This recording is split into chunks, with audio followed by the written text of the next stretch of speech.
radio ne TV ne programu zaffe ensengeka obulungi omuli ebyemizannyo ebyenjigiriza ebyobusobozi n'enkulaakulana byonna wano ku Tawera radio ne TV amazima we gafa. Yes, oli ku Tawera radio, Tawera TV nga tuli wano Rush Al-Kaima. Olwaleero nga tulina Inter Emirates essaawa zino bwe njogerera wano ndi n'omu akyategeera ebyemizannyo mu UAE agenda kutuwako analysis empiira agirabya atya ate era nanteekateeka kiye oba ebirowoozo byayina eri omupiira gw'abannayuganda wano mu UAE. So muganda wange njagala osooke weyanjule kubatuuliza ate oluvanyuma tugende mu maaso. Yes, Tawera TV, Tawera radio, amanya n'eddoboozi bampita Kawoya Abdulbast. Yes, omugeye. Yes, ate nga ndi chairman oba Minister of Sports mu Dubai. Ate nga chairman wa masaza. Ateka amasaza mu UAE. Yes, sebo. Kakati olunaku olwaleero tulaba nga Rush Al-Kaima yeetegese Inter Emirates. Entegeko girabye otya nga ggwe? Nga bwomanyi nti entegeka tebadde mbi naye nga bwomanyi nti buli ntegeka ebeeramu n'ebisoomozebwa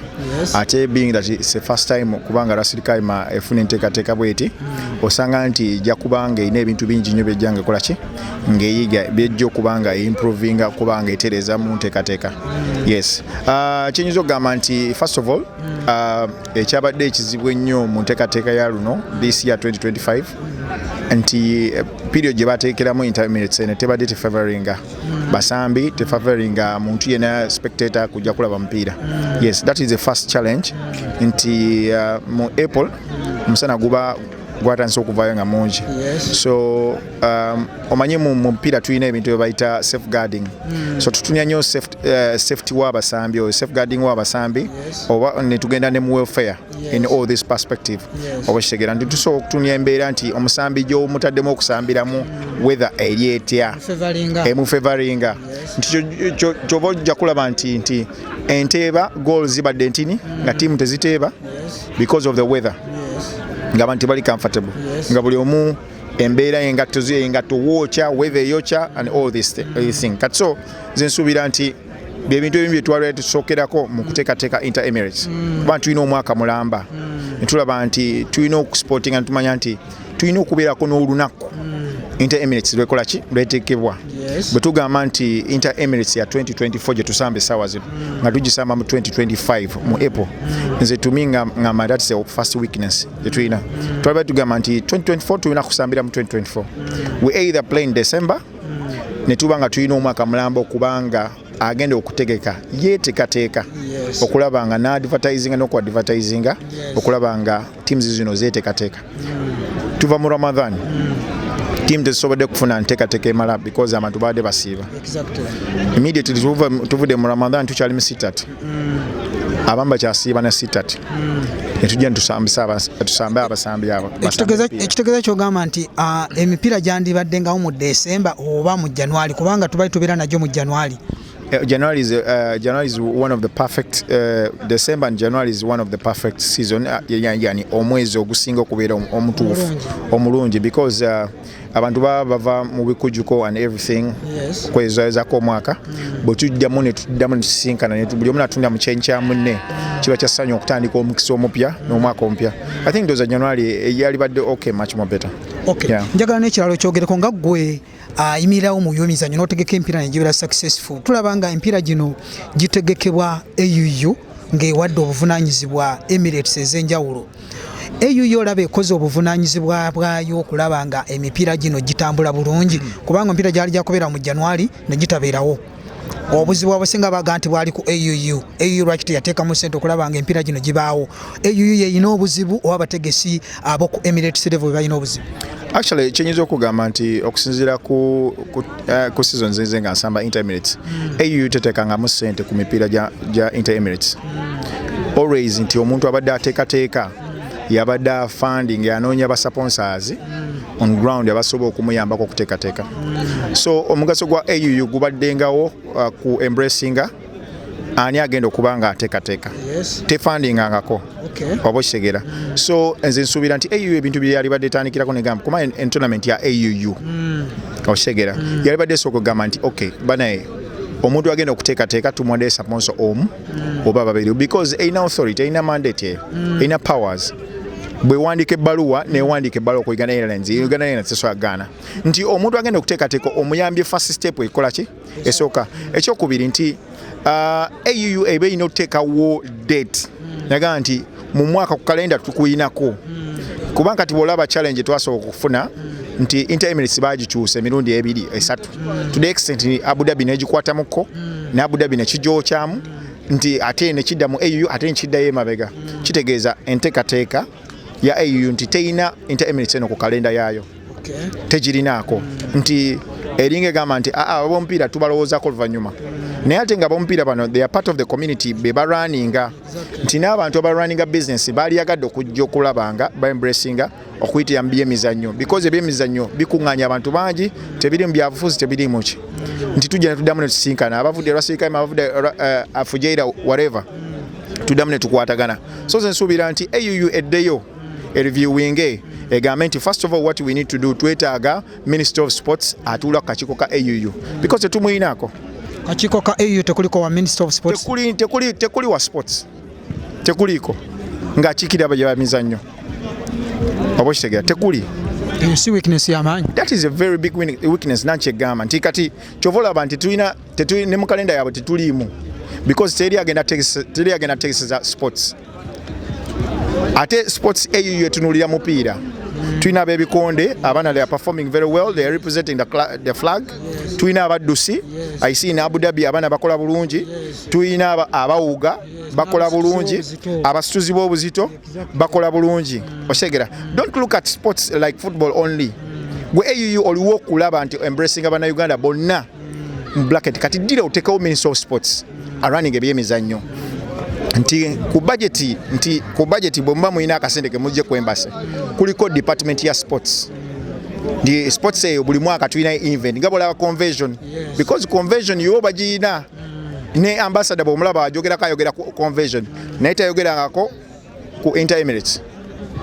tayogerangako nti tulina tournament ennene endala ey'amasaza they have never obakigera naye nga masaza Inter Emirates byonna bigatta bannayuganda obakitegera nze ngamba that is a very big weakness ndoza okuva tumaze ndoza almost ndoza 10 years tulinako Minister of Sports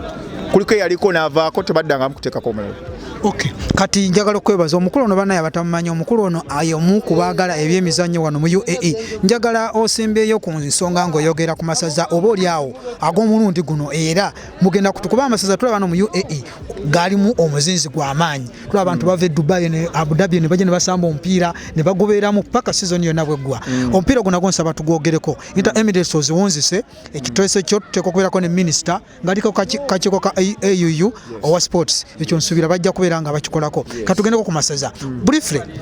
kiki kyotegekedde abantu masaza gano agaddako amasaza last time twafuna edition yali okusatu which is alhamdulillah twasobola okubanga consistency eyo ebeerawo naye mu masaza agaggwa twafuna challenges nyingi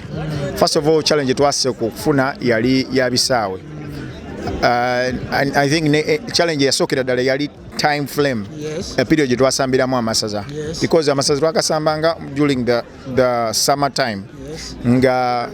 club ezisinga obulungi ziri mu break ziwumudde ebisaawe ebiri biri available amasaza ge twaddako samba twasambira mu period ndugamba nti omusana gukendeddemu naye ebisaawe bibeera bikozesebwa clubs ezisinga obulungi twafuna okusomoozebwa kunene nnyo mu timing y'ebisaawe leero bakikuwa enjata kiriiwo otegera so twafuna weakness nene nnyo mu masaza agaggwa this time around